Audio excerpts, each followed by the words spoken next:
First question right here, Kellen.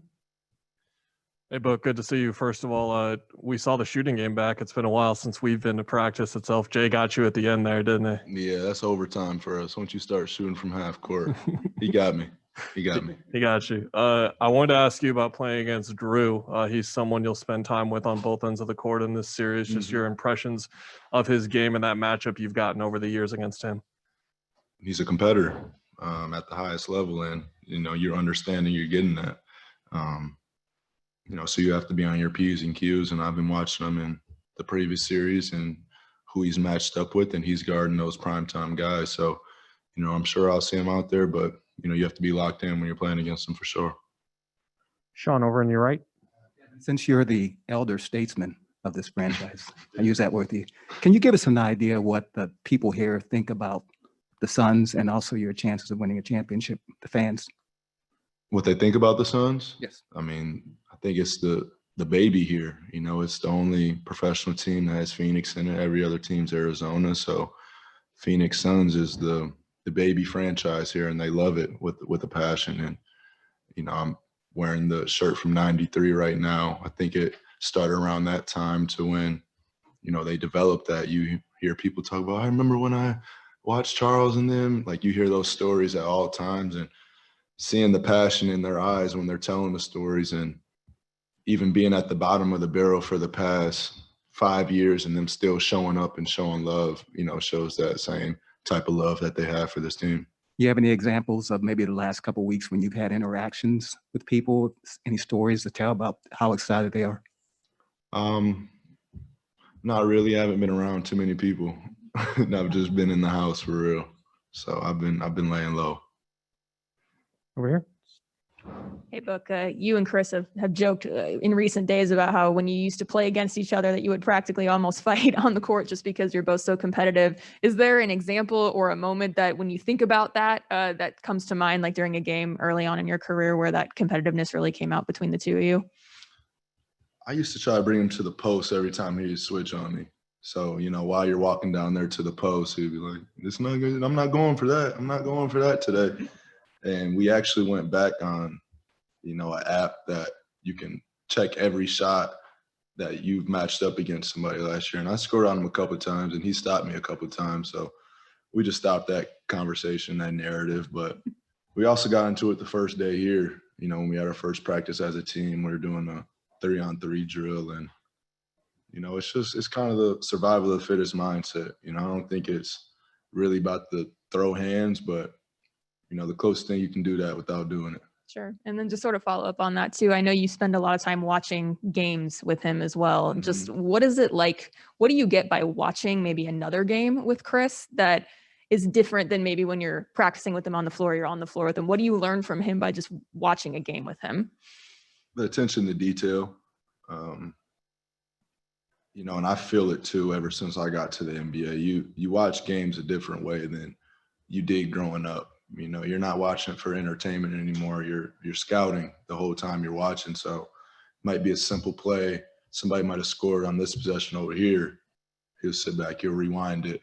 Hey, look over here. Do you see what they did? You know what I'm saying? Mm-hmm. So it's just viewing the game a different way, seeing the game a different way, and just understanding tendencies and communicating it out loud when you see it. We're not sitting there watching the game in silence. We're sitting there and like, they let him do that again? We got to take that away when we play him. So it's just a whole nother level of basketball and film study when you're with Chris. Sure. Mark on the right. Hi, Devin. I was wondering, what's your perspective on if you think there's enough of an appreciation for what you guys have done to get to this stage and the growth you've shown, as opposed to any fans just chalking up to facing 3 teams that didn't have some of their star players in some of the games? We're not here to, justify what we're doing to anybody else, for real. We've had goals for this group and aspirations for this group since day one.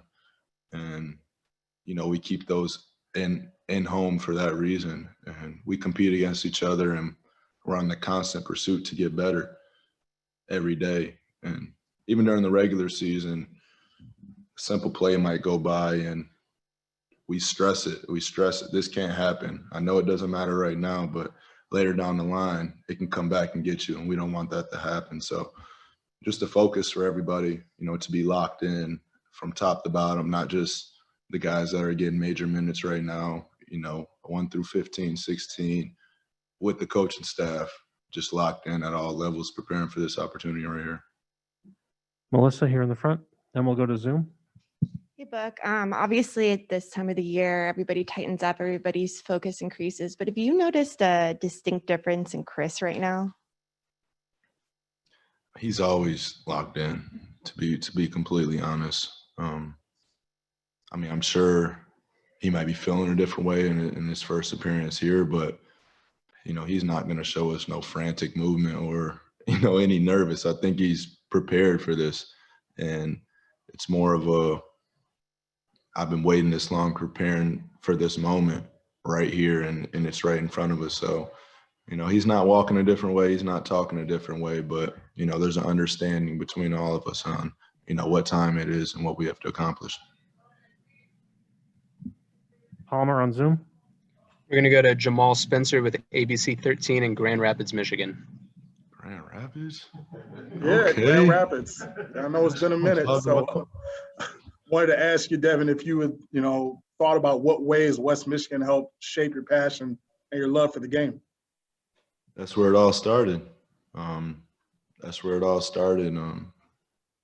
threw me back thinking about it now. I'm reminiscing in my head right now, but that's where I fell in love with the game. I fell in love with that Pistons team. They taught me the game of basketball, and just being around everybody in West Michigan. I remember Drake Harris, just looking up to him every day and wanting to be him. But Michigan State rivalry games, just all that, all those memories, all the stories, that's where I learned the fundamentals of the game, honestly. I always say I learned the fundamentals in Michigan. Then when I moved to Mississippi, it brought more of the dog out. So, it was a great balance for me. And, I credit Michigan for, a lot of my success, especially Grand Rapids, my hometown. I know things worked out well, but did you ever stop and think about what things would have been like had you not left? I haven't. I haven't thought about that. I think things would be a little different.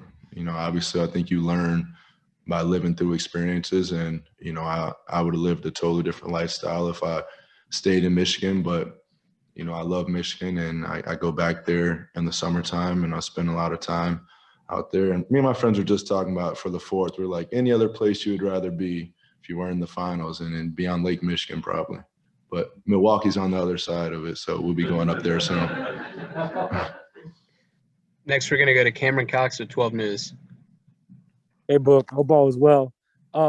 What's been the hardest part to get to this point for you and your journey? And what's it like finally now to be in this moment as it hits you that, you're actually in the NBA Finals and 4 wins away from a trophy? Yeah, I don't think it'll hit me till it's all over. Even Western Conference champs. I mean, we're on this pursuit to, do what we set out to do, and we're here now. So it's kind of hard to reflect on what you're doing when you're in the moment. So, our main focus right now is, to win those 4 basketball games, and that's pretty much it.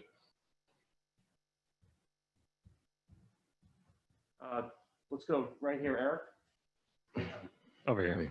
And then For you guys this year, the Bucks have switched a lot against you, especially in crunch time. You mentioned going up against Chris and switching and kind of what you used to do when you'd get a switch. How do you feel like you've developed and gotten better in that regard, whether it's attacking a switch or moving the ball and deciding not to attack a switch? We've seen it a lot. I think that's what the NBA has went to. A lot of teams, especially, trying to keep people out of their paint, would just switch 1 through 5, and everybody has to guard up. But, you scout that. We scout that, and we try to take advantage of that. I think the Clippers use that against us a lot also. And DeAndre being able to use his size and his ability to get on the offensive glass and move whoever his mismatch is helps out a lot also. And then just having dynamic guards with Chris, Mikal, Jay, and having this floor spaced and just creating for each other. So, you know, we're expecting to see that a bit. Either on a switch or maybe just straight up Tuck is going to be that guy. Mhm. For you, is that something that like you're excited about, like going up against So it? excited. So excited. You know, we've obviously had those matchups in practice before that have gotten heated at the highest level, but you know, he's a competitor and I have a lot of respect for that man. So, you know, we're gonna be out there battling for sure.